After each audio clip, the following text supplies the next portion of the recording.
Hello ಪರೀಕ್ಷೆಯ ಮುದ್ದು ಮಕ್ಕಳೇ, ನಾನು ನಿಮ್ಮ ಕನ್ನಡ ಶಿಕ್ಷಕಿ ವಾಣಿ ಕುಲಕರ್ಣಿ.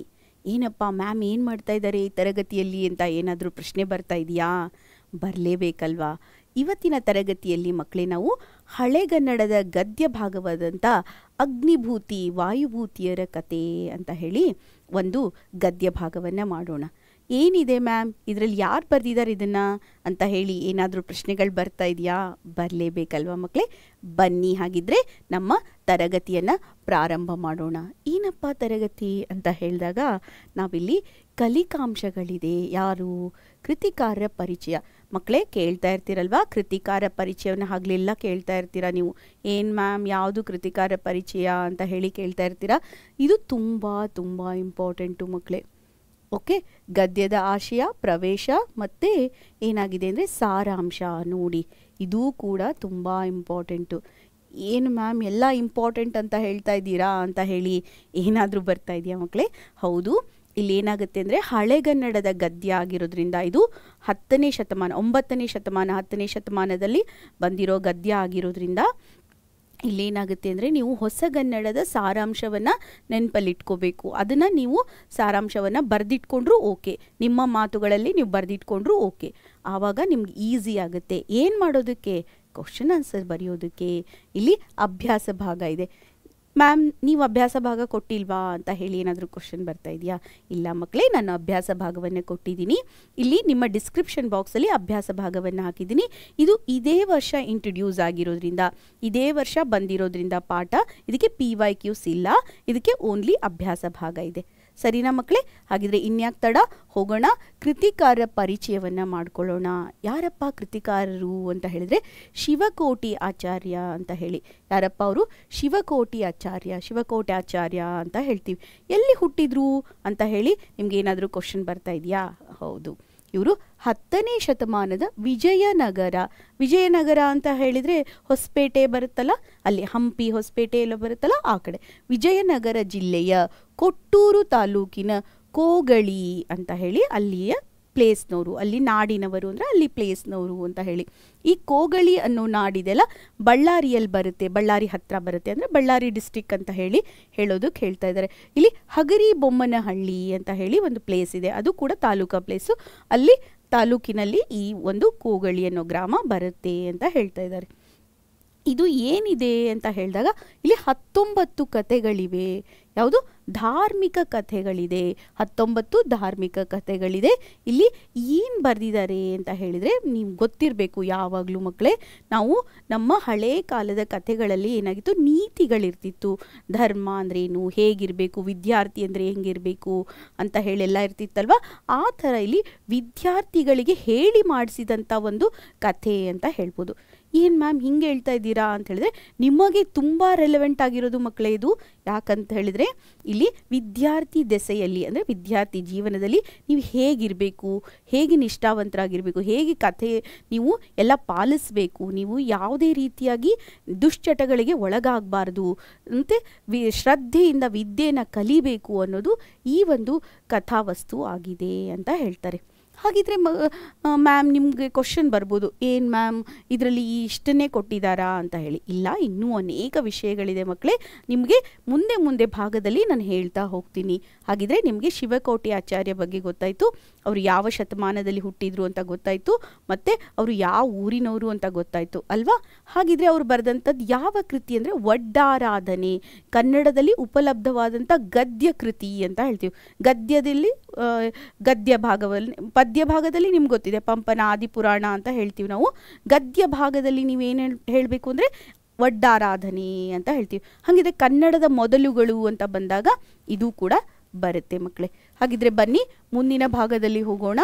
ಇಲ್ಲೇನಾಗುತ್ತೆ ಅಂದರೆ ಪಾತ್ರಗಳ ಪರಿಚಯವನ್ನು ಮಾಡಿಕೊಡ್ತಾ ಇದ್ದೀನಿ. ಏನು ಮ್ಯಾಮ್ ಪಾತ್ರಗಳ ಪರಿಚಯ ಯಾಕೆ ಬೇಕು ಅಂತ ಹೇಳಿ ಪ್ರಶ್ನೆ ಬರ್ತಾ ಇದೆಯಾ? ಇಲ್ಲಿ ನೋಡಿ, ಇಲ್ಲಿ ಪಾತ್ರಗಳು ಯಾರ್ಯಾರು ಅಂತ ಗೊತ್ತಾದರೆ ನಮಗೆ ಈಸಿಯಾಗಿ ಅರ್ಥ ಆಗುತ್ತೆ ಅಲ್ವಾ ಮಕ್ಕಳೇ? ಹಾಗಿದ್ರೆ ಇಲ್ಲಿ ಯಾರಿದ್ದಾರೆ? ಅಗ್ನಿಭೂತಿ ವಾಯುಭೂತಿ, ಇವ್ರ ಹೆಸರು ಮೇಲೇ ನಮಗೆ ಪಾಠ ಇದೆ ಅಲ್ವಾ? ಅಗ್ನಿಭೂತಿ ವಾಯುಭೂತಿ ಇವರಿಬ್ರು ಬ್ರದರ್ಸ್, ಇವರಿಬ್ರು ಸೋದರರು ಅಂತ ಹೇಳ್ತೀವಿ. ಸೋಮಶರ್ಮ ಮತ್ತು ಕಾಶ್ಯಪಿ ಅಂತ ಇದ್ದಾರೆ. ಸೋಮಶರ್ಮ ಅಂತ ಅನ್ನೋರು ಯಾರು ಅಂತ ಹೇಳಿದಾಗ ಇಲ್ಲಿ ಅತಿಬಲ ಅಂತ ಹೇಳಿ ಒಬ್ಬ ರಾಜ ಇರ್ತಾನೆ. ಕೌಶಂಬಿ ಅಂತ ಹೇಳಿ ಒಂದು ರಾಜ್ಯ ಇರುತ್ತೆ, ಅಲ್ಲಿ ಅತಿಬಲ ಅಂತ ಹೇಳಿ ರಾಜ ಇರ್ತಾನೆ. ಆ ರಾಜನ ಆಸ್ಥಾನದಲ್ಲಿ ಇವರು ಮಂತ್ರಿಯಾಗಿರ್ತಾರೆ. ಯಾರು? ಸೋಮಶರ್ಮ. ಮತ್ತು ಅವರ ಹೆಂಡತಿ ಯಾರು ಅಂದರೆ ಕಾಶ್ಯಪಿ ಅಂತ ಹೇಳ್ತೀವಿ. ಕಾಶ್ಯಪಿ ಅನ್ನೋರು ಅವರ ಹೆಂಡತಿ. ಮತ್ತು ಇವರ ಸಹೋದರ ಯಾರು ಅಂದರೆ ಸೂರ್ಯಮಿತ್ರ. ಇವರ ಸಹೋದರ ಯಾರು ಅಂತ ಹೇಳಿದರೆ ಸೂರ್ಯಮಿತ್ರ ಅಂತ ಹೇಳ್ತೀವಿ. ಅತಿಬಲನ ಹೆಂಡತಿ ಯಾರು ಅಥವಾ ಅವರ ಮಹಾದೇವಿ, ಮನೋಹರಿ ಅಂತೆಲ್ಲ ಹೇಳ್ತೀವಿ. ಅವರ ಹೆಸರೇನು ಅಂದರೆ ಮನೋಹರಿ ಅಂತ ಹೇಳ್ತೀವಿ. ಮನೋಹರಿ ಅನ್ನೋದೇನು ಅವರ ಹೆಸರು. ಭಾರ್ಯ ಅಂತ ಹೇಳ್ತಾರೆ. ಭಾರ್ಯ ಅಂತ ಹೇಳಿದ್ರೆ ಹೆಂಡತಿ ಅಂತ ಹೇಳ್ತೀವಿ. ನೋಡಿ ಮಕ್ಕಳೇ, ಹಾಗಿದ್ರೆ ಇಲ್ಲಿ ಕಿರು ಪರಿಚಯವನ್ನು ಮಾಡಿಕೊಟ್ಟಿದ್ದೀನಿ. ಅಗ್ನಿಭೂತಿ, ವಾಯುಭೂತಿ ಇವರಿಬ್ರು ಸಹೋದರರು, ಬ್ರದರ್ಸ್ ಅಂತ ಅಂದ್ಕೊಳ್ಳಿ. ಸಾರಿ ಮಕ್ಕಳೇ, ಇಲ್ಲಿ ಸೋಮಶರ್ಮ ಅನ್ನೋರು ಯಾರು? ಈ ಅಗ್ನಿಭೂತಿ ವಾಯುಭೂತಿಯವರ ತಂದೆ. ಅವರ ತಾಯಿ ಕಾಶ್ಯಪಿ ಆಗಿರ್ತಾಳೆ. ಇವರು ಎಲ್ಲಿ ಕೆಲಸ ಮಾಡ್ತಿರ್ತಾರೆ ಅಂದರೆ ಅತಿಬಲ ಅನ್ನೋ ರಾಜನ ಆಸ್ಥಾನದಲ್ಲಿ ಇವರು ಮಂತ್ರಿಯಾಗಿರ್ತಾರೆ. ಅತಿಬಲನ ಹೆಂಡತಿ ಯಾರು ಅಂತ ಹೇಳಿದರೆ ಮನೋಹರಿ ಅಂತ ಹೇಳಿ. ಮತ್ತು ಇಲ್ಲಿ ಕಾಶ್ಯಪಿಯವರ ಬ್ರದರ್ ಅಥವಾ ಅವರ ಒಂದು ಸೋದರ ಅಂತ ಹೇಳಿದರೆ ಸೂರ್ಯಮಿತ್ರ ಅಂತ ಹೇಳ್ತೀವಿ. ಹಾಗಿದ್ರೆ ಇದಿಷ್ಟು ನಮ್ಮ ಒಂದು ಪಾತ್ರಗಳ ಕಿರುಪರಿಚಯ ಮಕ್ಕಳೇ. ಬನ್ನಿ ಮುಂದಿನ ಭಾಗಕ್ಕೆ ಹೋಗೋಣ. ಇಲ್ಲಿ ನಾನು ಸಂಕ್ಷಿಪ್ತವಾಗಿ ಪ್ರವೇಶವನ್ನು ಮಾಡ್ತಾ ಇದ್ದೀನಿ. ಇದು ಒಡ್ಡಾರಾಧನೆ ಬಗ್ಗೆ ನಿಮ್ಗೆ ಹೇಳಿದ್ದೀನಿ ಈಗಾಗಲೇ. ಒಡ್ಡಾರಾಧನೆ ನಮ್ಗೆ ಉಪಲಬ್ಧವಾದಂಥ ಮೊದಲ ಗದ್ಯ ಕೃತಿಯಾಗಿರುತ್ತೆ. ಇಲ್ಲಿ 19 ಉಪಕಥೆಗಳಿದೆ. ಈ ಪ್ರಸ್ತುತವಾದ ಒಂದು ಕಥೆನ ನಾವು ಸುಕುಮಾರ ಸ್ವಾಮಿಯ ಕಥೆಯಿಂದ ತಗೊಂಡಿದ್ದೀವಿ. ಒಡ್ಡರು ಅಂತ ಹೇಳಿ ಬರುತ್ತೆ. ಒಡ್ಡರು ಅಂತ ಹೇಳಿದರೆ ವೃದ್ಧರು ಅಂತ ಹೇಳಿದೆ. ವೃದ್ಧರ ಆರಾಧನೆ, ವೃದ್ಧರ ಒಂದು ಆರಾಧನೆ ಅಂತ ಹೇಳಿ ಈ ಕೃತಿಯ ಒಂದು ಅರ್ಥ ಆಗಿದೆ ಮಕ್ಕಳೇ. ಹಾಗಿದ್ರೆ ಈ ಕೃತಿಯಲ್ಲಿ ಏನೇನು ಬರುತ್ತೆ ಗೊತ್ತಾ? ತಪಸ್ವಿಗಳು ಹೇಗಿರಬೇಕು, ವಿದ್ಯಾರ್ಥಿಗಳು ಹೇಗಿರಬೇಕು, ರಾಜ ಹೇಗಿರಬೇಕು ಅನ್ನೋದ್ರ ಬಗ್ಗೆ ನೀತಿಗಳು, ಧಾರ್ಮಿಕ ಆಚರಣೆಗಳ ಬಗ್ಗೆ ಬರುತ್ತೆ. ಅಂಥ ಕಥೆ ಒಳಗೊಂಡಿರುವಂಥದ್ದೇ ಈ ಒಡ್ಡಾರಾಧನೆ ಅಂತ ತಿಳ್ಕೊಳ್ಳಿ. ಹಾಗಿದ್ರೆ ಬನ್ನಿ ನೇರವಾಗಿ ನಾವೇನು ಮಾಡೋಣ ಅಂತ ಹೇಳಿದ್ರೆ ಈ ಕೃತಿಯ ಒಂದು ಆಶಯವನ್ನು ನೋಡೋಣ. ಇಲ್ಲೇನಾಗುತ್ತೆ ಅಂತ ಹೇಳಿದ್ರೆ ವಿದ್ಯಾರ್ಥಿಗಳು ಹೇಗಿರಬೇಕು ತಮ್ಮ ಜೀವನದಲ್ಲಿ. ವಿದ್ಯಾರ್ಥಿ ಜೀವನ ಇರುತ್ತಲ್ವ, ಬಂಗಾರದ ಜೀವನ ಅಂತ ಹೇಳ್ತೀವಲ್ವ, student life is golden life ಅಂತೀವಲ್ಲ, ಹೇಗಿರಬೇಕು, ಅವ್ರು ಏನು ಮಾಡಬೇಕು, ಹೇಗೆ ಅವರು ವಿದ್ಯೆಯನ್ನು ಅರಿಸ್ಬೇಕು, ವಿದ್ಯೆಯನ್ನು ಅರ್ಥಿ ಅಂದರೆ ಅದನ್ನು ಹೆಂಗೆ ಪಡ್ಕೋಬೇಕು ಅವರು ಅಂತ ಅನ್ನೋದು ಈ ಒಂದು ಗದ್ಯ ಭಾಗದಲ್ಲಿ ಅಥವಾ ನಮ್ಮ ಕಥೆಯಲ್ಲಿ ಬರುತ್ತೆ ಮಕ್ಕಳೇ. ಸಂಪೂರ್ಣ ಕಥೆ ನಮ್ಗೆ ಕೊಟ್ಟಿಲ್ಲ, ಸ್ವಲ್ಪ ಭಾಗವನ್ನು ಮಾತ್ರ ಕೊಟ್ಟಿದ್ದಾರೆ. ಬನ್ನಿ ಹಾಗಿದ್ರೆ ಮುಂದೆ ಹೋಗೋಣ. ನಾವು ಈ ಒಂದು ಗದ್ಯವನ್ನು ಸಂಪಾದಿಸಿದವರು ಯಾರು ಅಂತ ಹೇಳಿ ಬರುತ್ತಲ್ಲ, ಇದು ಶಿವಕವಕುಟಿ ಆಚಾರ್ಯವರು ಬರೆದಂಥ ಒಡ್ಡಾರಾಧನೆ ಕೃತಿಯಿಂದ ನಾವು ಸುಕುಮಾರ ಸ್ವಾಮಿಯ ಕೃತಿ ಅಂತ ಸುಕುಮಾರ ಸ್ವಾಮಿಯ ಕಥೆ ಅಂತ ಹೇಳಿ. ನಿಮಗೆ ಲಾಸ್ಟ್ ಇಯರ್ ಯಾರಾದರೂ ನಿಮ್ಮ ಸೀನಿಯರ್ಸ್ ಇದ್ದರೆ ಅವ್ರಿಗೆ ಕೇಳಿ, ಸುಕುಮಾರ ಸ್ವಾಮಿಯ ಕಥೆ ಅಂತ ಹೇಳಿ ಒಂದು ಕಥೆ ಇತ್ತು ಅವರಿಗೆ, ಅಲ್ಲಿಂದ ಇದನ್ನು ತಗೊಂಡಿದ್ದೀವಿ. ಆ ಭಾಗದಿಂದ ಸ್ವಲ್ಪ ಭಾಗವನ್ನು ತಗೊಂಡಿದ್ದೀವಿ. ಹಾಗಿದ್ರೆ ಇದು ಯಾಕೆ ಬೇಕು ಮ್ಯಾಮ್ ಅಂತ ಹೇಳಿ ಕ್ವಶನ್ ಬರುತ್ತಲ್ವ. ನಮಗೆ ಸಂದರ್ಭ ಬರಿಬೇಕಾದ್ರೆ ಮಕ್ಕಳೇ ಇದು ತುಂಬ ತುಂಬ ತುಂಬ ಇಂಪಾರ್ಟೆಂಟು. Double star ಹಾಕಿಟ್ಕೊಳ್ಳಿ. ಯಾಕಂದರೆ ಇಲ್ಲಿ ಕೃತಿಕಾರರು ಎಲ್ಲಿಂದ ತಗೊಂಡಿದ್ದೀವಿ, ಯಾವ ಭಾಗದಿಂದ ಆಯ್ದುಕೊಂಡಿದ್ದೀವಿ, ಇದಿಷ್ಟು ನಮಗೆ ಬೇಕಲ್ವಾ. ಅದಕ್ಕೋಸ್ಕರ ಇದು ತುಂಬ ತುಂಬ ಇಂಪಾರ್ಟೆಂಟು ಮಕ್ಕಳೇ. ಇದನ್ನು ಬೇಕಾದ್ರೆ ಸ್ಕ್ರೀನ್ಶಾಟ್ ತಗೊಳ್ಳಿ, ಇಲ್ಲ ಅಂದರೆ ಇದನ್ನು ನಾನು ಡಿಸ್ಕ್ರಿಪ್ಷನ್ ಬಾಕ್ಸಲ್ಲಿ ಹಾಕಿದ್ದೀನಿ, ಅಲ್ಲಿಂದ ಬಳಸ್ಕೋಬೋದು. ಸರಿನಾ ಮಕ್ಕಳೇ? ಹಾಗಿದ್ರೆ ನೇರವಾಗಿ ನಾನು ಗದ್ಯಕ್ಕೆ ಹೋಗ್ತಾ ಇದ್ದೀನಿ. ಇಲ್ಲಿ ನೋಡಿ, ನಾನು ಈ ಭಾಗವನ್ನು ಏನು ಮಾಡಿದ್ದೀನಿ ಅಂದರೆ ನಿಮ್ಮ ಟೆಕ್ಸ್ಟ್ ಬುಕ್ಕಿಂದನೇ ತೊಗೊಂಡಿದ್ದೀನಿ. ಈ ಟೆಕ್ಸ್ಟ್ ಬುಕ್ಕಲ್ಲಿ ಇರೋದನ್ನು ನಾನು ಓದಕ್ಕೆ ಹೋಗಲ್ಲ, ಇದನ್ನು ನಾನು ಹೇಗೆ ಓದಬೇಕು ಅನ್ನೋದನ್ನು ಬಿಡಿಸಿ ನಿಮಗೆ ಓದಿ ತಿಳಿಸ್ತೀನಿ.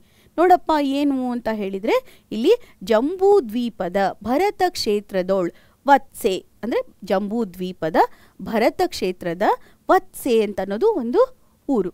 ಇದು ರಾಜ್ಯ ಅಂತ ಅಂದ್ಕೊಳ್ಳಿ. ಎಂಬುದು ನಾಡು, ನಾಡು ಅಂದರೆ ರಾಜ್ಯ ಅಂತ ಅಂದ್ಕೊಳ್ಳಿ. ವತ್ಸೆ ಅನ್ನೋದು ನಾಡು.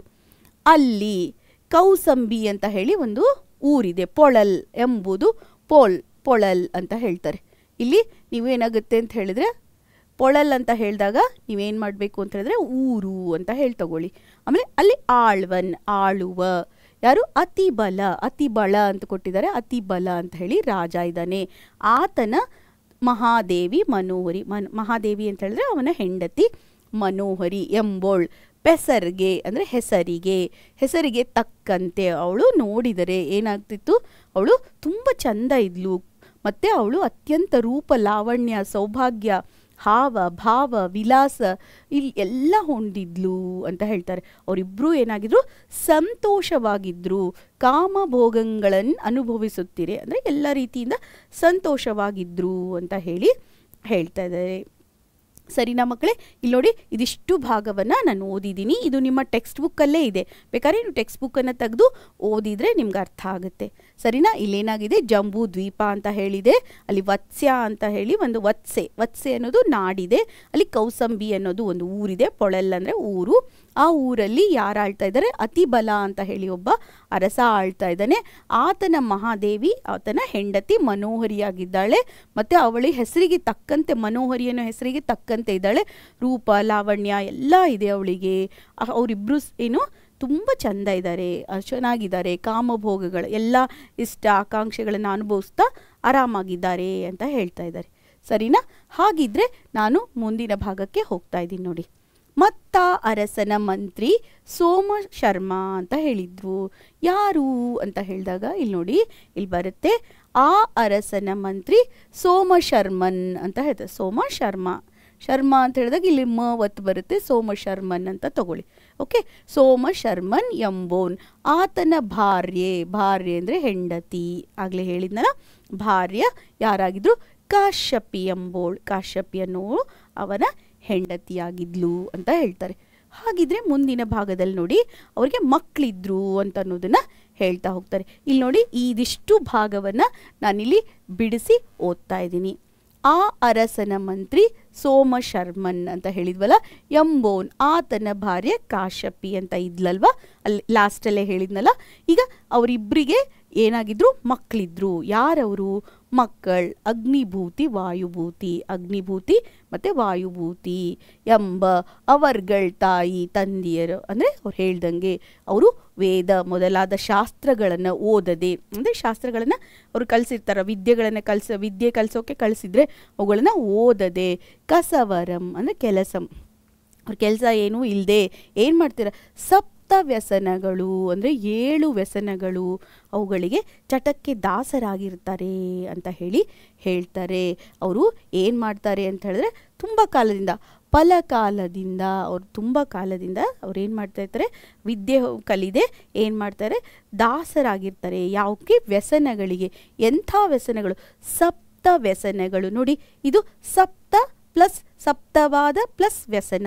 ಯಾವ ಒಂದು ಇಲ್ಲಿ ನಮಗೆ ಸಮಾಸ ಬರುತ್ತೆ ಮಕ್ಕಳೇ? ಯಾವ ಸಮಾಸ? ಸಪ್ತಾಷ್ಟ ಅಂತಂದರೆ ಸಂಖ್ಯೆ ಇರೋದ್ರಿಂದ ಸಂಖ್ಯಾಯಾಣಿ ದ್ವಿಗು ಸಮಾಸ ಅಲ್ವಾ? ದ್ವಿಗು ಸಮಾಸ ಬರುತ್ತೆ. ಇಲ್ಲೇನಾಗಿರುತ್ತೆ? ಸಪ್ತ ವ್ಯಸನಗಳಿಗೆ ಅವರು ಅಧೀನರಾಗಿರ್ತಾರೆ ಅಂತ ಹೇಳ್ತಾರೆ. ಬನ್ನಿ ಮುಂದಿನ ಭಾಗವನ್ನು ನೋಡೋಣ. ಇಲ್ಲಿ ಏನಾಗುತ್ತೆ ಅಂತ ಹೇಳಿದ್ರೆ, ಅರಸನ, ಇಲ್ಲಿ ಕಸವರ ಅಂತ ಹೇಳಿದರೆ ಕೆಲಸ ಅಂತ ಹೇಳಿದ್ದೀನಿ ಈಗಾಗಲೇ ನಾನು. ಇಲ್ಲಿ ನೋಡಿ ಮಕ್ಕಳೇ, ಮತ್ತೆ ನಾವು ಭಾರ್ಯ ಅಂದರೆ ಹೆಂಡತಿ, ಫಲಕಾಲ ಅಂದರೆ ಕೆಲವು ಕಾಲ, ಇದಿಷ್ಟನ್ನು ನಾನು ಹೇಳಿದ್ದೀನಿ. ಸಪ್ತ ವ್ಯಸನ ಅಂತ ಹೇಳಿದರೆ ಇಲ್ಲಿ 7 ತರಹದ ವ್ಯಸನಗಳು. ಯಾವುದ್ಯಾವುದಪ್ಪ ನೋಡೋಣ ಬನ್ನಿ ಮುಂದೆ. ಓಕೆ, ಯಾವ ವ್ಯಸನಗಳು ಅಂತ ಹೇಳಿದರೆ, ಸಪ್ತ ವ್ಯಸನಗಳು ಅಂದರೆ ಜೂಜಾಡೋದು, ಮದ್ಯಪಾನ, ಕಳ್ಳತನ, ಬೇಟೆ, ದುರ್ವಾಕ್ಯ, ಧನ ದುರುಪಯೋಗ, ಪರಸ್ತ್ರೀ ಮತ್ತು ವ್ಯಾಮೋಹಗಳೆಂಬ 7 ವ್ಯಸನಗಳು. ನೋಡಿ, 7 ವ್ಯಸನಗಳಿದ್ವಂತೆ. ಯಾವುದ್ಯಾವುದಪ್ಪ ಅದು ಅಂದರೆ, ಜೂಜಾಡೋದು, ಮದ್ಯಪಾನ ಮಾಡೋದು, ಕಳ್ತನ ಮಾಡೋದು, ಬೇಟೆಯಾಡೋದು, ದುರ್ವಾಕ್ಯವನ್ನು ಅಂದರೆ ಕೆಟ್ಟದಾಗ ಮಾತಾಡೋದು, ಧನವನ್ನು ದುರುಪಯೋಗ ಮಾಡೋದು, ಮತ್ತು ಪರಸ್ತ್ರೀಯರ ಸಂಘವನ್ನು ಮಾಡೋದು. ಈ ವ್ಯಾಮೋಹಗಳೆಂಬ 7 ಏನಾಗುತ್ತೋ ಸಪ್ತ ವ್ಯಸನಗಳು. 7 ವ್ಯಸನಗಳು ಅಂದರೆ ಕೆಟ್ಟ ಚಲನೆಗಳು ಅಂತ ಹೇಳ್ತೀವಲ್ಲ, ಅದನ್ನು ಅವರು ಏನು ಮಾಡಿದ್ರು? ಹೊಂದಿದ್ರು. ವಿದ್ಯೆನ ಕಲಿತಾ ಇರಲಿಲ್ಲ. ಬನ್ನಿ ಮಕ್ಕಳೇ, ಮುಂದಿನ ಭಾಗವನ್ನು ನೋಡೋಣ. ಇಲ್ಲಿ ನೋಡಿ, ಆ ಮಕ್ಕಳ ಬಗ್ಗೆ ಹೇಳ್ತಾರೆ. ಅವರು ಏನಾಗುತ್ತೆ ಅಂತ ಹೇಳಿ, ಒಂದಿನ ಅವ್ರ ತಂದೆ ಏನಾಗ್ತಾರೆ ಅಂತ ಹೇಳಿದರೆ ಇಲ್ಲಿ ತೀರ್ಕೊಳ್ತಾರೆ. ಅವ್ರ ತಂದೆ, ಆ ಮಕ್ಕಳು ಅಂದರೆ ಸೋಮಶರ್ಮ ಇದ್ದಾರಲ್ವ, ಅವರು ತೀರ್ಕೋತಾರೆ. ಅವ್ರು ತೀರ್ಕೊಂಡಾಗ ಅವ್ರು ಅಳ್ಕೊಂಡು ಕೂತ್ಕೊಂಡಿರ್ತಾರೆ. ಆವಾಗ ರಾಜ ಏನು ಮಾಡ್ತಾನೆ ಅಂತ ಹೇಳಿದರೆ, ಇಲ್ಲಿ ಮಕ್ಕಳೋಳ್ ಆರು ಇಲ್ಲ ಎಂದು ಅರಸಂ ಬೆಸಗೊಂಡೆ ಅಂದರೆ ಅರಸನಿಗೆ ಹೇಳ್ಕೊಂಡು ಅಂದ್ಕೊಂಡು, ವಳ್ಳರ್ ಪೇಪಟ್ಟೆ. ನೋಡಿ, ಇಲ್ಲಿ ವಳ್ಳರ್, ಇಲ್ಲಿ ಎಂದು, ಇಲ್ಲಿ ನೋಡಿ, ಇದಿಷ್ಟನ್ನು ನೀವು ಇಲ್ಲಿ ಏನು ಮಾಡಿದ್ರು ಅಂತ ನಾನು ಸಂಕ್ಷಿಪ್ತವಾಗಿ ಹೇಳ್ತೀನಿ ನೋಡಿ ಮಕ್ಕಳೇ. ಇಲ್ಲೇನಾಗುತ್ತೆ, ಅವರು ಇಲ್ಲಿ ಅವರ ತಂದೆ ತೀರ್ಕೊಳ್ತಾರೆ. ತೀರ್ಕೊಂಡ ತಕ್ಷಣ ರಾಜ ಏನು ಮಾಡ್ತಾನೆ, ಅವ್ರನ್ನ ಕರೆಸ್ತಾನೆ. ಕರೆಸ್ಬಿಟ್ಟು ಅವರಿಗೆ ಒಳ್ಳೆ ನೀರಲ್ಲಿ ಸ್ನಾನ ಮಾಡಿಸಿ ಮೀಸಿಸಿ, ಮಜ್ಜನದೋಳು ಅಂದರೆ ಸ್ನಾನ ಮಾಡಿಸಿ ಅವನಿಗೆ ಮೀಸಿಸಿ, ಉಡಿಸಿ ತೊಡಿಸಿ, ಅಂದರೆ ಅವರಿಗೆ ಒಳ್ಳೆ ಬಟ್ಟೆ ಕೊಟ್ಟು, ಊಟ ಮಾಡಲು ಕೊಟ್ಟು, ಆಮೇಲೆ ತಾಂಬೂಲ ಕೊಟ್ಟು ಏನು ಮಾಡ್ತಾನೆ, ಉಬ್ಬೇಗಮ್ ಅಂತ ಹೇಳ್ತಾನೆ. ಉಬ್ಬೇಗಮ್ ಅಂತ ಹೇಳಿದರೆ ಏನು ಅಂತ ಹೇಳಿ ಬರುತ್ತೆ. ಇಲ್ಲಿ ಉಬ್ಬೇಗಮ್ ಅಂತ ಹೇಳಿದಾಗ ನೀವು ಏನು ಮಾಡಬೇಕು ಅಂತ ಹೇಳಿದರೆ, ನೀವು ದುಃಖ ಅಂತ ಹೇಳಿ ತಿಳ್ಕೊಬೇಕು.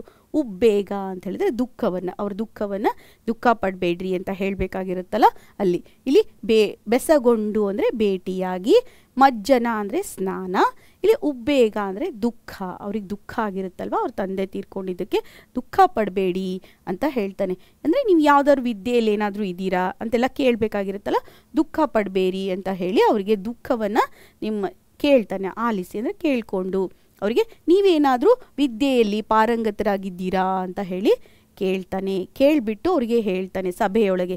ಇಲ್ಲಿ ಈ ಒಂದು ವಿಷಯವನ್ನು ನಾನು ಮುಂದೆ ಹೇಳ್ತೀನಿ ನೋಡಿ.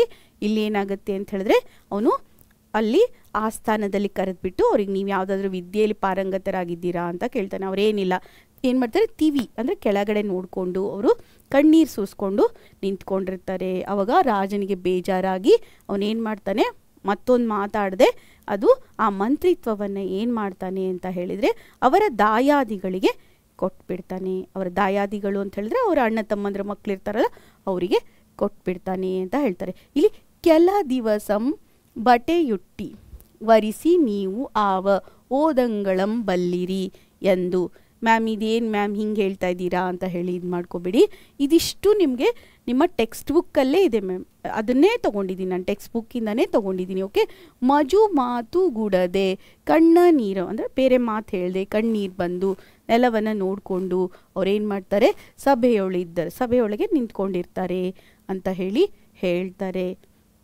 ಇಲ್ಲಿ ಅವರ ಬಗ್ಗೆ ಅವರು ಏನಂತಂದರೆ ಅವ್ರಿಗೆ ವಿದ್ಯೆ ಇರಲ್ಲ, ಅವರು ಮೂರ್ಖತನವನ್ನು ಪ್ರದರ್ಶನ ಮಾಡ್ತಾ ಇರ್ತಾರಲ್ವ, ಅದನ್ನು ಇಲ್ಲಿ ಮುಂದಿನ ಭಾಗದಲ್ಲಿ ಹೇಳಲಾಗುತ್ತೆ ನೋಡಿ. ಇಲ್ಲಿ ಏನು ಮಾಡ್ತಾರೆ ಅಂತ ಹೇಳಿದರೆ, ಅವರ್ಗಳ್ ಎಲ್ಲಮಂ ಇವರ್ ಮೂರ್ಖರ್. ಇಲ್ಲೇನಾಗುತ್ತೆ ಅಂತ ಹೇಳಿದರೆ, ಅವ್ರಿಗೆ ಏನು ರಾಜ ಕೇಳ್ತಾನಲ್ವಾ, ಅವರು ಏನಂದರೆ ಇವರು ಮೂರ್ಖರಿದ್ದಾರೆ ಅಥವಾ ಏನು ಇವರು ಓದನ್ನು ಓದಿಲ್ಲ. ಇಲ್ಲಿ ಅವ್ರೇನು ಮಾಡ್ಯಾರ, ಸಪ್ತ ವ್ಯಸನಗಳಿಗೆ ಅಧೀನರಾಗಿದ್ದಾರೆ ಅಂತ ತಿಳ್ಕೊಂಡು ಅವರಿಗೆ ಯಾವುದೇ ರೀತಿಯಾದ ಶಾಸ್ತ್ರಗಳು ಬರಲ್ಲ ಅಂತ ಗೊತ್ತಾಗಿ ಅವನೇನು ಮಾಡ್ತಾನೆ, ಆ ಮಂತ್ರಿ ಪದವಿಯನ್ನು ಅವರ ದಾಯಾದಿಗಳಿಗೆ ಕೊಡ್ತಾನೆ. ಕೊಟ್ಟ ತಕ್ಷಣ ಅವ್ರಿಗೆ ಬೇಜಾರಾಗುತ್ತೆ. ಅವ್ರೇನು ಮಾಡ್ತಾರೆ ಅಂತ ಹೇಳಿದ ತಕ್ಷಣ ನೋಡಿ ಮಕ್ಕಳೇ, ಇಲ್ಲಿ ನಾವೇನು ಮಾಡ್ತಾ ಇದ್ವಿ ಅಂತ ಹೇಳಿದರೆ, ಇಲ್ಲಿ ಬೈಕಂದಿರಿ ಅಂತ ಹೇಳಿದರೆ ಭಿಕ್ಷೆ ಅಂತ ಹೇಳಿ. ಓಕೆ. ವೈರಾಗ್ಯ ಪಾರಾಯಣರಾಗಿ ಅಂತ ಹೇಳಿ ಒಂದು ವರ್ಡ್ ಬರುತ್ತೆ. ಅಂದರೆ ಅವರು ವೈರಾಗ್ಯವನ್ನು ತಾಳಿದ್ರು ಅಂತ ಹೇಳೋದಕ್ಕೆ. ಯಾಕಪ್ಪ ಇದೆಲ್ಲ ಬಂತು ಅಂತ ಹೇಳಿದರೆ, ಅವರ ತಂದೆಯ ಮಂತ್ರಿ ಪದವಿ ಏನಾಯಿತು, ಅವರ ದಾಯಾದಿಗೆ ಹೋಯ್ತಲ್ವ, ಅದಕ್ಕೆ ಅವ್ರಿಗೆ ದುಃಖ ಆಯಿತು ಅಂತ ಹೇಳಬೇಕಾಗಿದೆ ಅಂತ ಅರ್ಥ ಮಾಡ್ಕೊಳ್ಳಿ ಈ ದೃಷ್ಟಿಯಲ್ಲಿ. ಓಕೆನಾ? ಹಾಗಿದ್ರೆ ಮುಂದಿನ ಭಾಗಕ್ಕೆ ಹೋಗೋಣ. ಏನಪ್ಪ ಮ್ಯಾಮ್ ಇದೆಲ್ಲ ನೋಡಬೇಕಾ, ಇದೆಲ್ಲ ಓದಬೇಕಾ ಅಂತ ಹೇಳಿ ನಿಮ್ಗೆ ಏನಾದರೂ ಪ್ರಶ್ನೆ ಬಂದರೆ ಮಕ್ಕಳೇ, ತುಂಬ ಕಷ್ಟಪಡೋ ಅವಶ್ಯಕತೆ ಇಲ್ಲ. ನೀವೇನು ಮಾಡಿ ಅಂತ ಹೇಳಿದ್ರೆ, ಇದಿಷ್ಟು ಇದೆ, ಈ ಭಾಗದ ಅರ್ಥವನ್ನು ತಿಳ್ಕೊಳ್ಳಿ ಅಷ್ಟೇ ಸಾಕು. ಇಲ್ಲಿ ನೋಡಿ, ಇಲ್ಲೇನಾಗುತ್ತೆ ಅಂತ ಹೇಳಿದರೆ, ಅಲ್ಲಿ ಅವರ ತಾಯಿ ಕಡೆ ಬಂದುಬಿಟ್ಟು ಅವ್ರು ಬೇಜಾರು ಮಾಡ್ಕೋತಾರೆ. ಯಾರು ಕಾಶ್ಯಪಿ ಇರ್ತಾರಲ್ಲ ಅವ್ರ ಹತ್ರ ಬಂದುಬಿಟ್ಟು, ಅಮ್ಮ ನಾವು ಓದಬೇಕಾಗಿತ್ತು ಅಂತ ಅವ್ರು ಬೇಜಾರು ಮಾಡ್ಕೋತಾರೆ. ಆವಾಗ ಅವ್ರು ಏನು ಹೇಳ್ತಾರೆ ಅಂದರೆ, ಇಲ್ಲಿ ಅವರು ತಮ್ಮನಾದಂಥ ಅಥವಾ ಸಹೋದರ ಅಂತ ಅಂದ್ಕೊಳ್ಳಿ, ತಮ್ಮನೋ ಅಣ್ಣನೋ ಒಟ್ಟು ಸಹೋದರನಾದಂತಹ ಯಾರ ಹತ್ರ ಕೇಳ್ತಾರೆ, ಸೂರ್ಯ ಮಿತ್ರ ಅಂತ ಹೇಳಿದ್ನಲ್ವ, ಎಲ್ಲಿರ್ತಾರೆ ಅವರು ಹಾಗಿದ್ರೆ ಅಂತ ಹೇಳಿದ್ರೆ, ಮಗಧೆ ಅಂತ ಹೇಳಿ ಒಂದು ರಾಜ್ಯ ಇರುತ್ತೆ, ಅಲ್ಲಿ ಏನು ಮಾಡ್ತಾರೆ, ಆ ಒಂದು ಊರಿಗೆ ಹೋಗ್ತಾರೆ. ಯಾವ ಊರು ಅಂತ ಹೇಳಿದ್ರೆ ಮಗಧೆ ಅಂತ ಹೇಳಿ. ಇದನ್ನು ನೆನ್ಪಿಟ್ಕೊಳ್ಳಿ, ಇದೆಲ್ಲ ಬರುತ್ತೆ ನಿಮಗೆ, ಒಂದು ವಾಕ್ಯದಲ್ಲಿ ಪ್ರಶ್ನೆಗಳು ಬರ್ಬೋದು. ಓಕೆನಾ? ಅಲ್ಲಿ ಯಾರು ಆಳ್ತಾ ಇರಿದ್ರೆ, ಸುಬುಲನ್ ಅಂತ ಹೇಳಿ, ಸುಬಲ ಅಂತ ಹೇಳಿ ಒಬ್ಬ ರಾಜ ಆಳ್ತಾ ಇರ್ತಾನೆ. ಅವನ ಹೆಂಡತಿ ಯಾರಿರ್ತಾರೆ ಅಂದರೆ ಸುಪ್ರಭೆ ಅಂತ ಹೇಳ್ತಾರೆ. ಅವರಿಗೆ ಮಂತ್ರಿ ಯಾರಿರ್ತಾರೆ ಅಂತ ಹೇಳಿದರೆ, ಅವರ ಅಣ್ಣ ಅಂತ ಹೇಳ್ತಾ ಇದ್ದಾರೆ. ಅಣ್ಣ ಅಂತ ಹೇಳಿದ್ರೆ ದೊಡ್ಡವರು, ಅವ್ರಿಗಿಂತ ದೊಡ್ಡವರು ಅಂತ ಹೇಳಿ. ಇಲ್ಲಿ ಸಹೋದರ ಅನ್ನೋಕ್ಕಿಂತ ಅಣ್ಣ ಅಂತ ಕೊಟ್ಟಿದ್ದಾರಲ್ವ, ಅಣ್ಣ ಯಾರು, ಸೂರ್ಯ ಮಿತ್ರ ಅನ್ನೋತ. ಅವ್ರೇನು ಮಾಡ್ತಾರೆ, ನೀವು ಹೋಗಿ ಅಲ್ಲಿ ಹೋದರೆ ಅವ್ರು ನಿನ್ನ ಟೇಕ್ ಕೇರ್ ಮಾಡ್ತಾರೆ, ಅವ್ರು ನಿನ್ನನ್ನು ನೋಡ್ಕೊಳ್ತಾರೆ, ನಿಮಗೆ ಯೋಗ್ಯವಾದ ಓದನ್ನು ಹೇಳ್ಕೊಡ್ತಾರೆ ಅಂತ ಹೇಳಿ ಅವರ ತಾಯಿಯಾದ ಕಶ್ಯಪಿ ಏನು ಮಾಡ್ತಾಳೆ, ಒಂದು ಓಲೆಯನ್ನು ಬರೆದು ತನ್ನ ಅಣ್ಣನಿಗೆ ಕೊಟ್ಟು ಹೇಳಿ ಅಂತ ಹೇಳಿ ಕಳಿಸ್ತಾಳೆ. ಓಕೆನಾ ಮಕ್ಕಳೇ? ಹಾಗಿದ್ರೆ ಇನ್ನೊಂದ್ಸತಿ ಹೇಳ್ತೀನಿ ನೋಡಿ. ಇದನ್ನು ಏನಾಗ್ತದೆ, ಅವ್ರಿಗೆ ಓದು ಬರದೇ ಇರೋದಕ್ಕೆ ಅವರನ್ನು ರಾಜ ಮೂರ್ಖ ಅಂತ ಅಂದ್ಕೊಂಡು ಅವರ ಒಂದು ಮಂತ್ರಿ ಪದವಿನ, ಅವರ ತಂದೆಯ ಮಂತ್ರಿ ಪದವಿಯನ್ನು ಅವರ ದಾಯಾದಿಗಳಿಗೆ ಕೊಟ್ಬಿಡ್ತಾನೆ. ಆವಾಗ ಅವ್ರಿಗೆ ಬೇಜಾರಾಗುತ್ತೆ. ಅವ್ರು ಬಂದು ಅವ್ರ ಅಮ್ಮನ ಹತ್ರ ಹೇಳ್ಕೊತಾರೆ. ಆವಾಗ ಅವಳು ಏನು ಮಾಡ್ತಾಳೆ ಅಂದರೆ, ನನ್ನ ಒಬ್ಬ ಅಣ್ಣ ಇದ್ದಾನೆ ಸೂರ್ಯಮಿತ್ರ ಅಂತ, ಎಲ್ಲಿ ಮಗಧ ಅಂತ ಹೇಳಿ, ಮಗಧೆ ಅಂತ ಹೇಳಿ ಒಂದು ರಾಜ್ಯ ಇದೆ, ಆ ರಾಜ್ಯದಲ್ಲಿ ಇದ್ದಾನೆ. ಅಲ್ಲಿ ರಾಜ್ಯದ ರಾಜ ಯಾರು ಅಂದರೆ ಸುಬಲ ಅಂತೇಳಿ, ಸುಬಲ ಅಂಥೇಳಿ. ಅವನ ಹೆಂಡತಿ ಯಾರು ಅಂದರೆ ಸುಪ್ರಭೆ, ಮಹಾದೇವಿ ಅಂತಂದರೆ ಹೆಂಡತಿ, ಅವರ ಹೆಂಡತಿ ಸುಪ್ರಭೆ. ಅಲ್ಲಿ ನನ್ನ ಅಣ್ಣ ಮಂತ್ರಿಯಾಗಿದ್ದಾನೆ. ಯಾವ ಮಂತ್ರಿಯಾಗಿದ್ದಾನೆ? ಅವನು ಮಂತ್ರಿ ಅಂತ ಹೇಳ್ತಾಳೆ. ಯಾವ ಮಂತ್ರಿ ಅಂತ ಹೇಳ್ಕೊಟ್ಟಿಲ್ಲ ಇಲ್ಲಿ. ನನ್ನ ಅಣ್ಣ ಮಂತ್ರಿಯಾಗಿದ್ದಾನೆ, ಅವನ ಹೆಸರು ಸೂರ್ಯಮಿತ್ರ ಅಂತ ಹೇಳಿ ಅವನ ಹೆಸರಿದೆ. ಅವನನ್ನು ಹೋಗಿ ನೀವೇನು ಮಾಡಿ ಭೇಟಿಯಾಗಿ ಅಂತ ಹೇಳಿ ಒಂದು ಓಲೆಯನ್ನು ಬರೆದು, ಕಾಗದವನ್ನು ಬರೆದು, ಓಲೆ ಅಂತಂದರೆ ಕಾಗದ, ಪತ್ರ ಅಂತ ಹೇಳ್ತೀವಿ, ಪತ್ರವನ್ನು ಬರೆದು ಕೊಡ್ತಾಳೆ. ಅವ್ರಿಗೆ ಹೋಗಿ ನೀವು ಕೊಡಿ ಅಂತ ಹೇಳ್ತಾಳೆ. ಆವಾಗ ನೆಕ್ಸ್ಟ್ ಏನಾಗುತ್ತೆ ಅಂತ ಹೇಳಿದ್ರೆ, ಇದಿಷ್ಟು ಭಾಗವನ್ನು ಇಲ್ಲಿ ಮತ್ತೆ ಹೇಳ್ತೀನಿ ನೋಡಿ ಮಕ್ಕಳೇ. ಇಲ್ಲೇನಾಗುತ್ತೆ ಅಂದರೆ, ಅವ್ರು ಹೋಗಿ ತಮ್ಮ ಮಾವನಿಗೆ ಆ ಓಲೆಯನ್ನು ಕೊಡ್ತಾರೆ. ಆದರೆ ಅವರು ಏನು ಬರೆದಿರ್ತಾಳೆ ಕಾಶ್ಯಪಿ ಅಂತ ಹೇಳಿದರೆ, ನೀನು ಇವ್ರ ಮಕ್ಕಳನ್ನ ನೋಡ್ಕೋ ಅಂತ ಹೇಳಿ ಬರೆದಿರ್ತಾಳೆ. ಆವಾಗ ಅವ್ರೇನು ಮಾಡ್ತಾನೆ ಅಂತಂದರೆ, ನಾನು ಇವ್ರ ಸೋದರ ಮಾವ ಅಂತ ಹೇಳಿದೆ, ಇವರು ನನ್ನ ಹತ್ರ ಸಲುಗೆಯನ್ನು ತೊಗೊಂಡ್ಬಿಟ್ಟು ಇವರು ಓದಲ್ಲ ಅಂತ ಹೇಳಿ ಅವನೇನು ಹೇಳ್ತಾನೆ, ಇಲ್ಲ ನನಗೆ ಆ ಥರ ತಂಗಿನೇ ಇಲ್ಲ, ನಂಗೆ ಕೌಸಂಬಿ ಅನ್ನೋ ರಾಜ್ಯನೇ ಗೊತ್ತಿಲ್ಲ, ನನಗೆ ಯಾರು ಕಾಶ್ಯಪಿ ಅನ್ನೋ ತಂಗಿನೇ ಇಲ್ಲ ಅಂತ ಹೇಳಿ ಅವ್ರಿಗೆ ಹೇಳಿಬಿಟ್ಟು ಅವರನ್ನು ಓದಿಸೋದಕ್ಕೆ ಶುರು ಮಾಡ್ತಾನೆ. ಇಲ್ಲಿ ನೆಕ್ಸ್ಟ್ ನೋಡಿ, ಇಲ್ಲೇನಾಗುತ್ತೆ ಅಂತ ಹೇಳಿದರೆ, ಅವರು ಯೋಗ್ಯರಾಗಬೇಕಲ್ವಾ, ಹೆಂಗಾಗ್ತಾರೆ ಹಾಗಿದ್ರೆ ಯೋಗ್ಯರು ಅಂತ ಹೇಳಿ ನಿಮಗೆ ಬರ್ಬೋದು ಕ್ವಶನ್ನು. ನೋಡಿ ಇಲ್ಲೇನಾಗುತ್ತೆ ಅಂತ ಹೇಳಿದ್ರೆ, ಅವರು ಏನು ಮಾಡ್ತಾರೆ, ಅವರು ಮಾವನ ಹತ್ರ ಹೋಗ್ತಾರಲ್ಲ, ಸೂರ್ಯಮಿತ್ರನ ಹತ್ರ. ಆ ಸೂರ್ಯಮಿತ್ರ ನಾನು ನಿಮಗೆ ಮಾವನೇ ಅಲ್ಲ ಅಂತ ಹೇಳ್ತಾನೆ, ಅದು ಓದೋಕ್ಕೆ ಹೆಲ್ಪ್ ಮಾಡಬೇಕು, ಓದೋಕ್ಕೆ ಇಟ್ಕೋತೀನಿ ಅಂತ ಹೇಳ್ತಾನೆ. ಆವಾಗ ಅವರೇ ಭಿಕ್ಷಾಟನೆ ಮಾಡಿ, ಅವರೇ ಹೋಗಿ ಅವರೇ ಎಲ್ಲ ತಮ್ಮ ಆಹಾರವನ್ನು ಸಂಪಾದನೆ ಮಾಡಿ ಆಮೇಲೆ ಶ್ರದ್ಧೆಯಿಂದ ಓದೋ ಹಾಗೆ ಮಾಡ್ತಾನೆ. ಯಾರು? ಸೂರ್ಯಮಿತ್ರ. ಆವಾಗ ಏನಾಗುತ್ತೆ ಅಂದರೆ, ಇವರು ಎಲ್ಲ ವೇದಗಳನ್ನು ಕಲಿತಾರೆ. ಇದಿಷ್ಟು ಭಾಗವನ್ನು ಇಲ್ಲಿ ತೋರಿಸ್ತೀನಿ ನೋಡಿ ಮಕ್ಕಳೇ. ಅವರನ್ನು ಯೋಗ್ಯರನ್ನು ಮಾಡುವ ಕಾರಣದಿಂದ ಅವನೇನು ಹೇಳ್ತಾನೆ, ನಿಮಗೆ ನಾನೇನು ಅವರ ಬಗ್ಗೆ ಹೇಳಲ್ಲ, ಅವರು ತಂಗಿ ಇದ್ದಾಳೆ ಅಂತೆಲ್ಲ ಹೇಳ್ಕೊಳ್ಳಲ್ಲ. ಅವನೇನು ಮಾಡ್ತಾನೆ, ನೀವು ಏನು ಮಾಡಬೇಕು ಅಂತ ಹೇಳಿದ್ರೆ ಕಷ್ಟಪಟ್ಟು ಓದಬೇಕು ಅಂತ ಹೇಳ್ತಾನೆ. ಆಮೇಲೆ ನಿಮ್ಗೆ ಉಡಲು ತುಡಲು ಕೊಡ್ತೀನಿ, ಸಂಬಳನೂ ಕೊಡ್ತೀನಿ, ಆದರೆ ನೀವೇನು ಮಾಡಬೇಕು ಅಂತ ಹೇಳಿದರೆ ನೀವು ಕಷ್ಟಪಟ್ಟು ಓದಬೇಕು ಅಂತ ಹೇಳ್ತಾನೆ. ಓಕೆನಾ? ಹಾಗಿದ್ರೆ ಬನ್ನಿ ಮಕ್ಕಳೇ, ಮುಂದಿನ ಭಾಗವನ್ನು ನೋಡೋಣ. ಇಲ್ಲಿ ಅವ್ರನ್ನ ಯೋಗ್ಯರನ್ನಾಗಿ ಮಾಡೋದು ಹೇಗೆ ಹಾಗಿದ್ರೆ ಅಂತ ಹೇಳಿದಾಗ, ಅವನು ಏನು ಮನಸ್ಸಲ್ಲಿ ಏನು ಅನ್ಕೋತಾನೆ ಅಂದರೆ, ಇವರಿಗೆ ನಾನು ಯಾರು ಅಂತ ಗೊತ್ತಿಲ್ಲ ಅಂತ ಹೇಳಿದ್ರೆ ಕಷ್ಟಪಟ್ಟು ಇವರು ಓದ್ತಾರೆ ಅಂತ ಹೇಳಿ ಅವನು ತಿಳ್ಕೊಳ್ತಾನೆ. ಸರಿನಾ ಮಕ್ಕಳೇ? ಹಾಗಿದ್ರೆ ಬನ್ನಿ, ಇಲ್ಲಿ ಮುಂದಿನ ಭಾಗದಲ್ಲಿ ಏನಾಗುತ್ತೆ ಅಂತ ಹೇಳಿದರೆ, ಇಲ್ಲಿ ಒಂದು ಸ್ವಲ್ಪ ಮನನವನ್ನು ಮಾಡೋಣ ಮಕ್ಕಳೇ. ಇದಿಷ್ಟು ಭಾಗವನ್ನು ಕಲ್ತವಲ್ವಾ, ಅದಿಷ್ಟು ನೋಡೋಣ. ಅತಿಬಲನ ಹೆಂಡತಿಯ ಹೆಸರೇನು? ಹಾಗಿದ್ರೆ ಮಕ್ಕಳೇ, ಅತಿಬಲನ ಹೆಂಡತಿಯ ಹೆಸರೇನು? A Kashyapi, B Mayadevi. ಹೇಳ್ತೀರಾ ಮಕ್ಕಳೇ? ಯಾವುದಾಗಿರ್ಬೋದು? ಏನಾ ಬಿನಾ? ನಿಮ್ಮ ಉತ್ತರ ಹೇಳ್ತೀರಾ? ನನ್ನ ಉತ್ತರ ಹೇಳ. ಅತಿಬಲನ ಹೆಂಡತಿ ಯಾರು? ಮಾಯಾದೇವಿ. ಸರಿನಾ? ಹಾಗಿದ್ರೆ ನನ್ನ ಉತ್ತರ ಬಿ ಆಗಿದೆ ಮಕ್ಕಳೇ. ನಿಮ್ಮ ಉತ್ತರ ಸರಿನಾ? ನೋಡ್ಕೊಳ್ಳಿ. ಹಾಗಿದ್ರೆ ಬನ್ನಿ ಮುಂದಿನ ಭಾಗವನ್ನು ನೋಡೋಣ.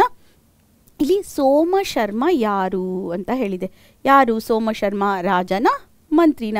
ಏನಾ ಬೀನಾ ಅಂತ ಹೇಳಿ. ಓಕೆ, ಹಾಗಿದ್ರೆ ನನ್ನ ಉತ್ತರವನ್ನು ಹೇಳ ಮಕ್ಕಳೇ.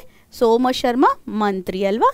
ಓಕೆ, ಹಾಗಿದ್ರೆ ಬನ್ನಿ ಮುಂದಿನ ಭಾಗವನ್ನು ನೋಡೋಣ. ನಾವಿಲ್ಲಿ ಏನು ಹೇಳಕ್ಕೆ ಹೊರಟಿದ್ದಾರೆ ಅಂತ ಹೇಳಿದ್ರೆ, ಅವರು ಕಷ್ಟಪಟ್ಟು ಯಾವಾಗ ಓದ್ತಾರೆ ಅಂತ ಹೇಳಕ್ಕೆ ಹೋಗ್ತಿದ್ದಾರೆ. ಇಲ್ಲಿ ಅವ್ರು ಯಾವಾಗ ಕಷ್ಟಪಟ್ಟು ಓದ್ತಾರೆ ಅಂದರೆ, ಅವ್ರಿಗೆ ಯಾರೂ ಗೊತ್ತಿಲ್ಲ ಅಂತ ಹೇಳಿದಾಗ ಅವರನ್ನು ಏನಂತ ಹೇಳ್ತಾನೆ ಅವನು, ನೀವು ಕಷ್ಟಪಟ್ಟು ದುಡಿದು ಏನು ಮಾಡಬೇಕು ಅಂತ ಹೇಳಿದರೆ, ನೀವು ನಿಮ್ಮ ಆಹಾರವನ್ನು ಸಂಪಾದನೆ ಮಾಡಿಕೊಂಡು ನೀವು ಓದಬೇಕು ಅಂತ ಹೇಳ್ತಾನಲ್ವ. ಆ ಒಂದು ಭಾಗವನ್ನು ಇಲ್ಲಿ ನೋಡಿ ಮಕ್ಕಳೇ.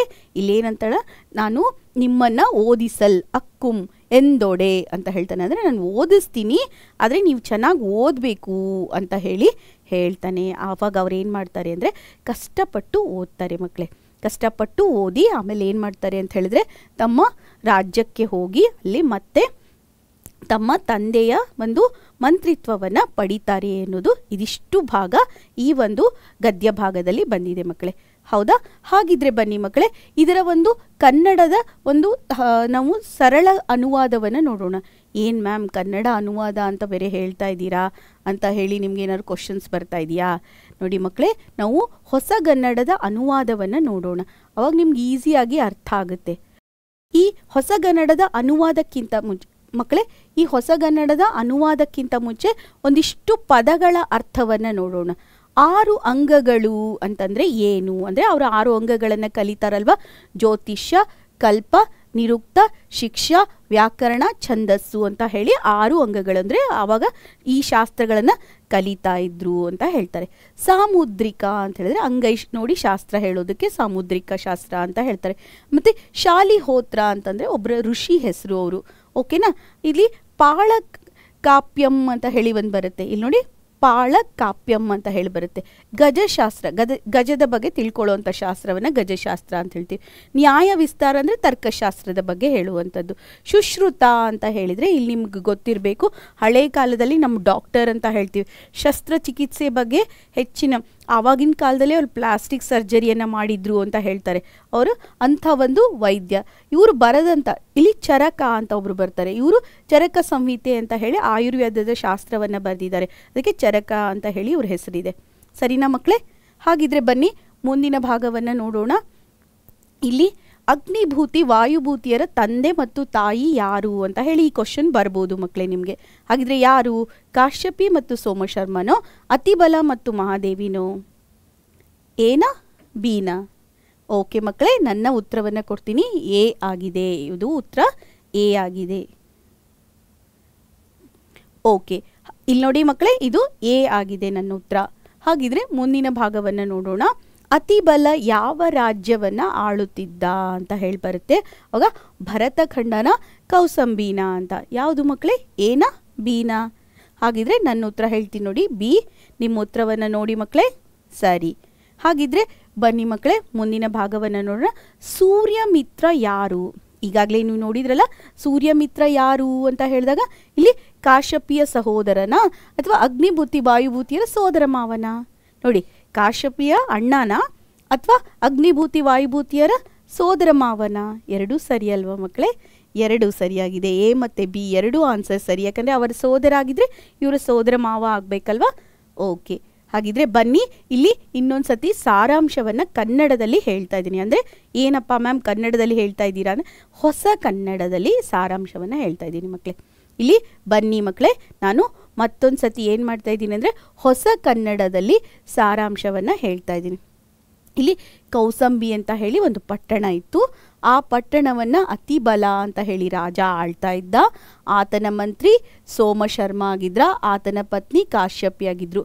ಅತಿಬಲನ ಹೆಂಡತಿ ಯಾರಾಗಿದ್ರು? ಮಹಾದೇವಿ, ಮನೋಹರಿ. ಅವರ ಹೆಂಡತಿ ಯಾರಾಗಿದ್ರು? ಮನೋಹರಿ. ಅದೊಂದು ನೆನ್ಪಿಟ್ಕೊಳ್ಳಿ. ಅಗ್ನಿಭೂತಿ ಮತ್ತು ವಾಯುಭೂತಿ ಅಂತ ಇಬ್ಬರು ಮಕ್ಕಳಿದ್ರು.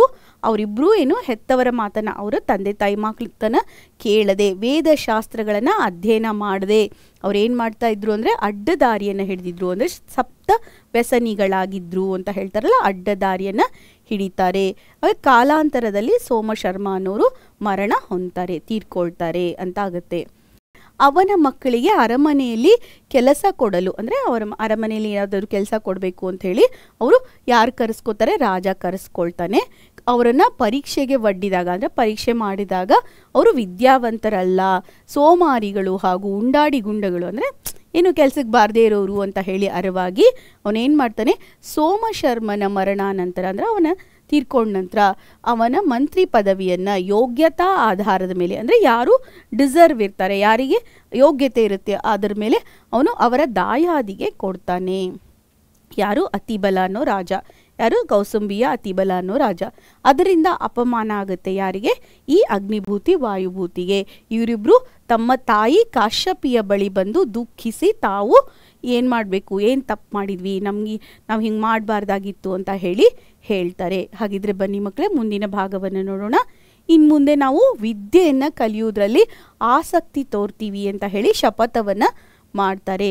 ಅವಾಗ ಕಾಶ್ಯಪಿ ಅವರಿಬ್ಬರನ್ನ ತನ್ನ ಸೋದರ ಅಂದರೆ ಅಣ್ಣ ಅಂತ ಹೇಳಿ ಬಂದಿತ್ತಲ್ವ, ಅಣ್ಣ ಮಗಧ ರಾಜ್ಯದ ಮಂತ್ರಿಯಾದಂಥ ಅವನು ಸೂರ್ಯಮಿತ್ರನಲ್ಲಿಗೆ ಕಳಿಸ್ತಾಳೆ. ಆತ ಏನು ಮಾಡ್ತಾನೆ ಅಂದರೆ ಸಂಬಂಧವನ್ನು ಮರೆಮಾಚುತ್ತಾನೆ, ಅಂದರೆ ನಾನು ಅಲ್ಲ, ಸಂಬಂಧಿ ಅಲ್ಲ ಅಂತ ಹೇಳ್ತಾನೆ. ತನ್ನ ಬಾಂಧವ್ಯ ಅವರ ವಿದ್ಯಾಭ್ಯಾಸಕ್ಕೆ ತೊಡಕಾಗ್ಬೋದು, ಅಂದರೆ ಅವನು ಸೋದರ ಮಾವ ಅಂತ ಗೊತ್ತಾದ ತಕ್ಷಣ ಅವ್ರು ಸಲಿಗೆ ತಗೊಳ್ಬೋದು ಅಂತ ಹೇಳಿ ಅವನು ಭಾವಿಸಿ ನೀನು ನಮ್ಮ ಬಂಧುನೇ ಅಲ್ಲ ಅಂತ ಹೇಳಿ ಬಚ್ಚಿಟ್ಟು ಅವರಿಬ್ಬರು ವಿದ್ಯಾರ್ಥಿಗಳಾಗಿ ತನ್ನ ಬಳಿ ಇರಲು ನಿಯಮಗಳನ್ನು ಒಡ್ತಾನೆ. ಅಂದರೆ ನೀವು ಇರಬೇಕು ಅಂದರೆ ಹಿಂಗೆ ಮಾಡಬೇಕು ಅಂತ ಹೇಳಿ ನಿಯಮಗಳನ್ನು ಹೇಳ್ತಾನೆ, ನಿಯಮಗಳನ್ನು ಒಡ್ಡುತ್ತಾನೆ. ಸರಿನಾ ಮಕ್ಕಳೇ? ಹಾಗಿದ್ರೆ ಮುಂದಿನ ಭಾಗದಲ್ಲಿ ಏನಾಗುತ್ತೆ ಅಂತ ನೋಡೋಣ ಬನ್ನಿ. ಅವನು ಓದು ಕಲಿಬೇಕು ಅಂತ ಹೇಳಿದರೆ ಶ್ರದ್ಧೆ ಮತ್ತು ಆಸಕ್ತಿಗಳು ವಿದ್ಯಾರ್ಥಿಗಳಿಗೆ ಮೊಟ್ಟ ಮೊದಲು ಹೊಂದಿರಬೇಕು. ಅಂದರೆ ಅವ್ರಿಗೆ ಮೊಟ್ಟ ಮೊದಲು ಶ್ರದ್ಧೆ ಮತ್ತು ಆಸಕ್ತಿ ಬೇಕು. ಅವರು ಭಿಕ್ಷಾಟನೆ ಅಂದರೆ ನಿಮ್ಗೆ ಗೊತ್ತಿರಬೇಕು, ಹಳೆ ಕಾಲದಲ್ಲಿ ವಿದ್ಯಾರ್ಥಿ ಜೀವನ ಇದ್ದರೆ ಬೇರೆಯವ್ರ ಮನೆಗೆ ಹೋಗಿ ಅವರು ಏನು ಕೊಡ್ತಾರೆ ಅದನ್ನು ತಗೊಂಡು ಬಂದು ತಿಂದು ಅವರು ವಿದ್ಯಾರ್ಥಿಯಾಗಿ ಏನು ಮಾಡ್ತಿದ್ರು, ಅಧ್ಯಯನ ಮಾಡ್ತಿದ್ರು. ಹಾಗೆ ನಿಮ್ಮ ಆಹಾರವನ್ನು ನೀವೇ ಗಳಿಸ್ಕೊಳ್ಬೇಕು, ಹಾಗೂ ವೇಷಭೂಷಣಗಳಿಗೆ ಗಮನವನ್ನು ಕೊಡಬಾರ್ದು. ನಿಯಮಪೂರ್ವಕವಾಗಿ ಹಗಲು ರಾತ್ರಿಗಳು ಎಣಿಸದೆ, ಅಂದರೆ ನೀವು ಡೇ ಮತ್ತು ನೈಟ್ ಅಂತ ಹೇಳಿದೆ, ನೀವೇನು ಮಾಡಬೇಕು ಅಂದರೆ ಸೋಮಾರಿತನ ಎಲ್ಲ ಬಿಟ್ಟು ಕಷ್ಟಪಟ್ಟು ವಿದ್ಯೆಯನ್ನು ಅರ್ಜಿಸಬೇಕು, ವಿದ್ಯೆಯನ್ನು ಪಡಿಬೇಕು, ವಿದ್ಯೆಯನ್ನು ಕಲಿಬೇಕು ಅಂತ. ಅರ್ಜಿಸೋದು ಅಂದರೆ ಕಲಿಯೋದು, ಪಡೆಯೋದು ಅಂತ ಹೇಳಿ. ಅದರ ಆದಮೇಲೆ ನೀವು ಆ ಇಬ್ಬರು ಏನಾಗ್ತಾರೆ, ಎಲ್ಲ ಸಕಲ ವಿದ್ಯೆಗಳನ್ನು, ಅಂದರೆ ಎಲ್ಲ ವಿದ್ಯೆ, ಸಕಲ ಅಂದರೆ ಎಲ್ಲ ವಿದ್ಯೆಗಳನ್ನು ಕಲಿತು ಸಜ್ಜನರಾಗ್ತಾರೆ. ವಿದ್ಯಾರ್ಥಿಗಳಿಗೆ ಹೇಳಿರುವುದು ಈ ಲಕ್ಷಣ ಏನು ಅಂದರೆ ನೋಡಿ ಎಷ್ಟು ಇಂಪಾರ್ಟೆಂಟು ಅಂತ ಹೇಳಿದ್ರೆ, ಶ್ರದ್ಧೆ ಮತ್ತು ಆಸಕ್ತಿಯಿಂದ ನಾವು ವಿದ್ಯೆಯನ್ನು ಕಲಿತಾಗ ನಮಗೆ ವಿದ್ಯೆ ಬರುತ್ತೆ ಅಂತ ಹೇಳ್ತಾರೆ. ಅವರು ಏನಾಗ್ತಾರೆ, ಅಗ್ನಿಭೂತಿ ವಾಯುಭೂತಿ ಇಬ್ಬರು ಸಜ್ಜನರಾಗ್ತಾರೆ. ಮತ್ತು ವಿದ್ಯಾರ್ಥಿಗಳಿಗೆ ಹೇಳಿರುವ ಈ ಲಕ್ಷಣಗಳು ಇಂದಿಗೂ ಪ್ರಸ್ತುತವಾಗಿದೆ. ಈ ಒಂದು ಭಾಗದಲ್ಲಿ ಬಂದಿದೆ. ಪ್ರಸ್ತುತವಾಗಿದೆ ಅಂತ ಹೇಳಿದ್ರೆ ವಿದ್ಯಾರ್ಥಿಗಳಿಗೆ ಎಷ್ಟು ರೆಲೆವೆಂಟ್ ಆಗಿದೆ ಅಲ್ವಾ, ಅದಕ್ಕೆ ಹೇಳ್ತಾ ಇದ್ದಾರೆ. ಸರಿನಾ ಮಕ್ಕಳೇ? ಹಾಗಿದ್ರೆ ಈ ಒಂದು ಸಾರಾಂಶವನ್ನು ಕೂಡ ನಾನು ನಮ್ಮ PYQ ಮಕ್ಕಳೇ, ಈ ಒಂದು ಸಾರಾಂಶವನ್ನು ನಾನು ಏನು ಮಾಡಿದ್ದೀನಿ, ಡಿಸ್ಕ್ರಿಪ್ಷನ್ ಬಾಕ್ಸಲ್ಲಿ ಅಭ್ಯಾಸ ಭಾಗದಲ್ಲಿ ಹಾಕಿದ್ದೀನಿ ಮಕ್ಕಳೇ, ಅಲ್ಲಿಂದ ಡೌನ್ಲೋಡ್ ಮಾಡಿ ಉಪಯೋಗಿಸ್ಕೊಳ್ಳಿ. ಹಾಗಿದ್ರೆ ಬನ್ನಿ ಮಕ್ಕಳೇ, ಮುಂದಿನ ಭಾಗವನ್ನು ನೋಡೋಣ. ಇಲ್ಲಿ ನೇರವಾಗಿ ನಾನು ಅಭ್ಯಾಸ ಭಾಗಕ್ಕೆ ಹೋಗ್ತಾ ಇದ್ದೀನಿ. ಕೌಸಂಬಿಯ ಅರಸ ಯಾರು ಅಂತ ಇದೆ. ಕೌಸಂಬಿಯ ಅರಸ ಅತಿಬಲ, ಹೌದಲ್ವಾ?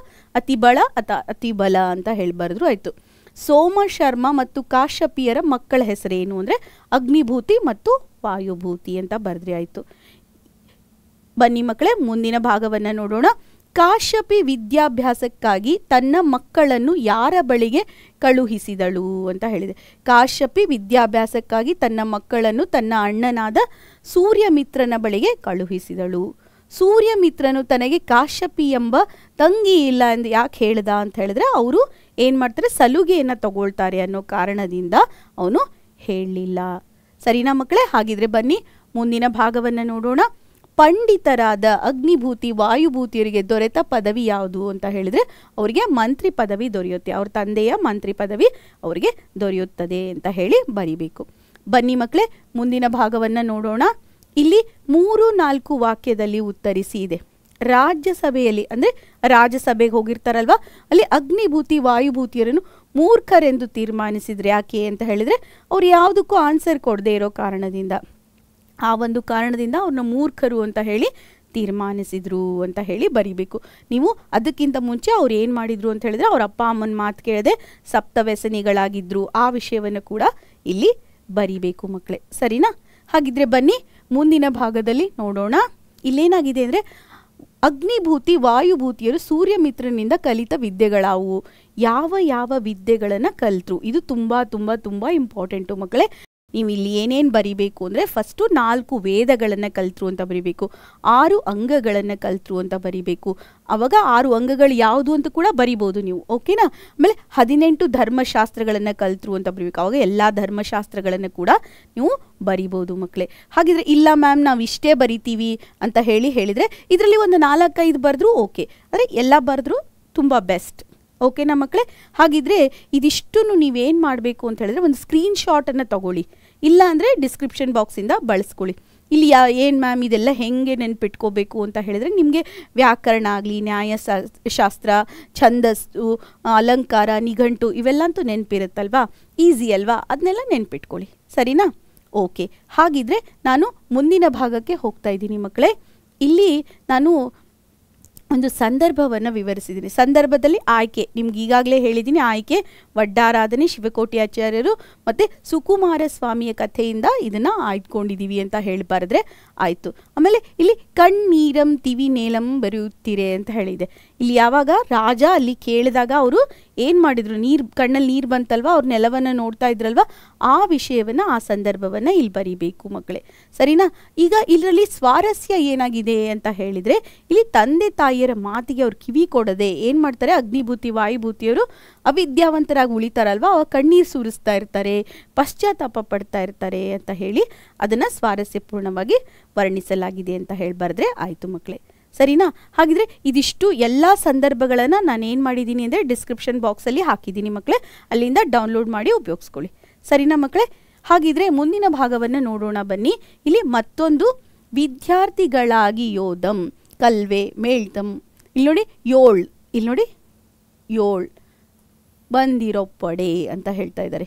ಯಾವಾಗ ಇದು ಬರುತ್ತೆ ಅಂತ ಹೇಳಿ ನಿಮಗೆ ಈ ಒಂದು ಕ್ವಶನ್ ಬರ್ಬೋದು. ಇಲ್ಲಿ ಏನಾಗುತ್ತೆ ಅಂತ ಹೇಳಿದ್ರೆ, ತಂಗಿಯಾದ ಕಾಶ್ಯಪಿ ಕಳುಹಿಸಿದ ಓಲೆಯನ್ನು, ಅವ್ರ ತಂಗಿ ಕಳಿಸಿದ ಓಲೆ ಇರುತ್ತಲ್ಲ, ಅದನ್ನು ಓದಿದ ಮೇಲೆ ಸೂರ್ಯ ಮಿತ್ರ ಏನು ಅನ್ಕೋತಾನೆ, ಇವರಿಗೆ ನಾನು ಸಲುಗೆ ಕೊಟ್ಟರೆ ಇವರು ಏನು ಮಾಡ್ತಾರೆ, ಹಿಂದೆ ಹೇಗೆ ಯಾವುದು ವಿದ್ಯೆನ ಕಲ್ತಿರ್ಲಿಲ್ವಲ್ಲ ಹಾಗೇನೆ ಆಗಿಬಿಡ್ತಾರೆ ಅಂತ ಅಂದ್ಕೊಂಡು ಅವನೇನು ಮಾಡ್ತಾನೆ, ತಮ್ಮ ಸೋದರ ಮಾವ ಅಂತ ಹೇಳಿದೆ ಅವರಿಗೆ ಸಲಿಗೆಯನ್ನು ಕೊಡದೆ ಅವರಿಗೆ ಓದೋಕೆ ಹೆಲ್ಪ್ ಮಾಡ್ತಾನಲ್ವ, ಆ ವಿಷಯವನ್ನು ಇಲ್ಲಿ ಬರಿಬೇಕು, ಆ ಸಂದರ್ಭವನ್ನು ಇಲ್ಲಿ ಬರಿಬೇಕು. ಇದಕ್ಕೆ ಸ್ವಾರಸ್ಯ ಏನು ಬರಿಬೇಕು ಅಂತ ಹೇಳಿದರೆ ಮಕ್ಕಳೇ, ಇಲ್ಲಿ ಏನಂತ ಹೇಳಿ ಬರಿಬೇಕು ಅಂದರೆ, ಸೂರ್ಯಮಿತ್ರನು ತಾನು ಸೋದರ ಮಾವ ಎಂಬ ಸತ್ಯವನ್ನು ಅವ್ರ ಹತ್ರ ಅವರಿಂದ ಮುಚ್ಚಿಡ್ತಾನೆ. ಯಾಕೆ, ಅವ್ರು ಒಳ್ಳೆಯದಕ್ಕೋಸ್ಕರನೇ. ಗುರು ಅಂತಂದರೆ ಒಬ್ಬ ಶಿಕ್ಷಕನ ಸ್ಥಾನದಲ್ಲಿ ನಿಂತ್ಕೊಂಡ್ಬಿಟ್ಟು ಏನು ಮಾಡ್ತಾನೆ, ಅಗ್ನಿಭೂತಿ ವಾಯುಭೂತಿಯರಿಗೆ ವಿದ್ಯೆಯನ್ನು ಹೇಳಿಕೊಡುತ್ತಾನೆ ಅನ್ನೋದು ಇಲ್ಲಿ ಸ್ವಾರಸ್ಯಪೂರ್ಣವಾಗಿ ಬಂದಿದೆ ಅಂತ ಹೇಳ್ಬಾರ್ದ್ರೆ ಆಯಿತು ಮಕ್ಕಳೇ, ಸರಿನಾ. ಮಕ್ಕಳೇ, ನಾವು ಮುಂದಿನ ಭಾಗವನ್ನು ನೋಡೋಣ. ಇವತ್ತಿನ ತರಗತಿ ಇಲ್ಲಿಗೆ ಮುಗಿತಾ ಬಂತಲ್ವಾ. ನಿಮಗೆ ಈ ವಿಡಿಯೋ ಲೈಕ್ ಆಗಿದ್ದರೆ ಲೈಕ್ ಮಾಡಿ, ಶೇರ್ ಮಾಡಿ, ಸಬ್ಸ್ಕ್ರೈಬ್ ಮಾಡಿ. ಡಿಸ್ಕ್ರಿಪ್ಷನ್ ಬಾಕ್ಸಲ್ಲಿ ಏನು ಮಾಡಿದ್ದೀವಿ ಅಂತ ಹೇಳಿದರೆ ಅಭ್ಯಾಸ ಭಾಗವನ್ನು ಕೊಟ್ಟಿದ್ದೀವಿ. ಅಭ್ಯಾಸ ಭಾಗವನ್ನು ಅಲ್ಲಿಂದ ಡೌನ್ಲೋಡ್ ಮಾಡಿ ಉಪಯೋಗಿಸ್ಕೊಳ್ಳಿ. ಇದು ಇದೇ ವರ್ಷ ಬಂದಿರೋ ಪಾಠ ಆಗಿರೋದ್ರಿಂದ, ಗದ್ಯ ಭಾಗ ಆಗಿರೋದ್ರಿಂದ ಇಲ್ಲಿ PYQs ಇಲ್ಲ ಮಕ್ಕಳೇ, ಓಕೆನಾ. ಹಾಗಿದ್ರೆ ಈ ತರಗತಿ ನಿಮ್ಗೆ ಹೇಗೆ ಅನಿಸ್ತು ಅಂತ ಕಮೆಂಟ್ ಕೂಡ ಮಾಡಿ. ನಾನು ನಿಮ್ಮ ಕನ್ನಡ ಶಿಕ್ಷಕಿ ವಾಣಿ ಕುಲಕರ್ಣಿ ಇಂದಿನ ತರಗತಿಯನ್ನು ಇಲ್ಲಿಗೆ ಮುಗಿಸ್ತಾ ಇದ್ದೀನಿ. ಧನ್ಯವಾದಗಳು ಮಕ್ಕಳೇ.